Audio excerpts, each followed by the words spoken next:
My name is Kirsty and I run A Jar of Pickles, which is my small business that I invested $200 into and now have grown into a consistent 6 figures of yearly revenue while I worked full-time in design and marketing. I really loved my corporate career, so I never intended for my hobby side business to come to a point where I had to quit my corporate job to focus on growing it.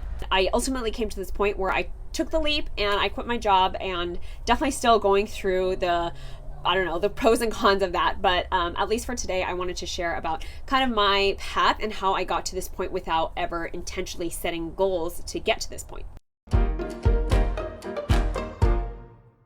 Ask any of my friends and they will definitely tell you that I'm extremely hesitant.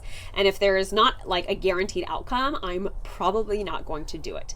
So it makes sense that I was very careful and very hesitant with how I spent my money in my business. I definitely spent less than $200 investing into the business before my profits overtook that, and I used the profits to then grow my business. And my overhead, which is what I was spending on the business every month, was definitely less than $50.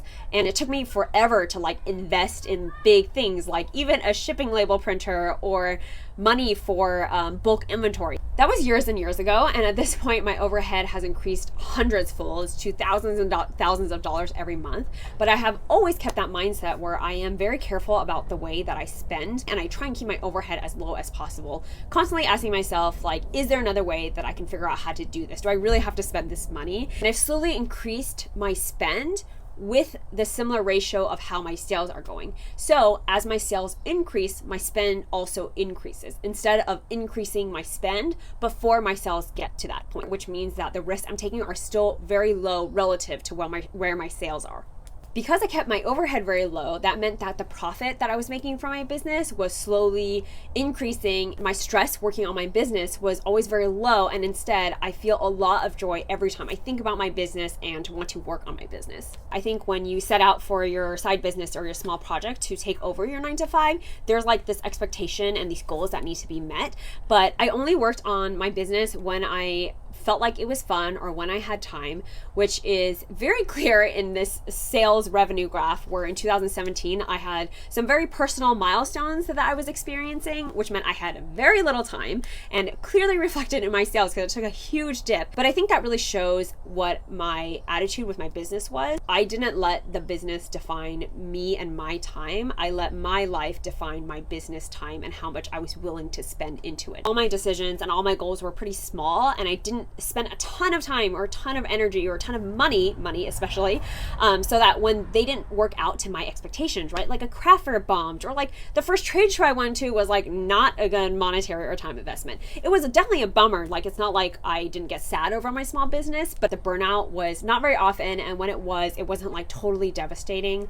And it's really given me the energy and the motivation to grow it over time, slowly. My decisions and my wins were really small when you look at it from like a single point in time. But if you look at it from a bird's eye view, it added up to something really, really big and really cool. And I think that there's not enough things said right now about taking your time, going at an okay pace, not burning yourself out, not setting your expectations to be like this overnight success, and just keeping at it when it feels really hard. Because obviously in small businesses or anything that's worth it in life, it will have really hard moments. It is a no-brainer that if you enjoy doing something, it will be way easier to spend your time on it. And that's really what Pickles was to me. I hope you enjoyed my first YouTube video. I have no idea where this channel is gonna go. I'm just experimenting like I have been doing for years with my small business.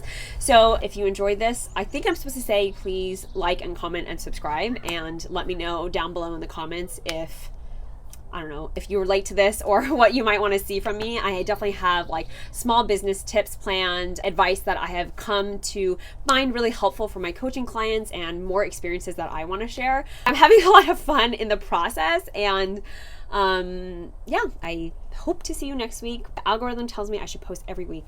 Hopefully I'll be back.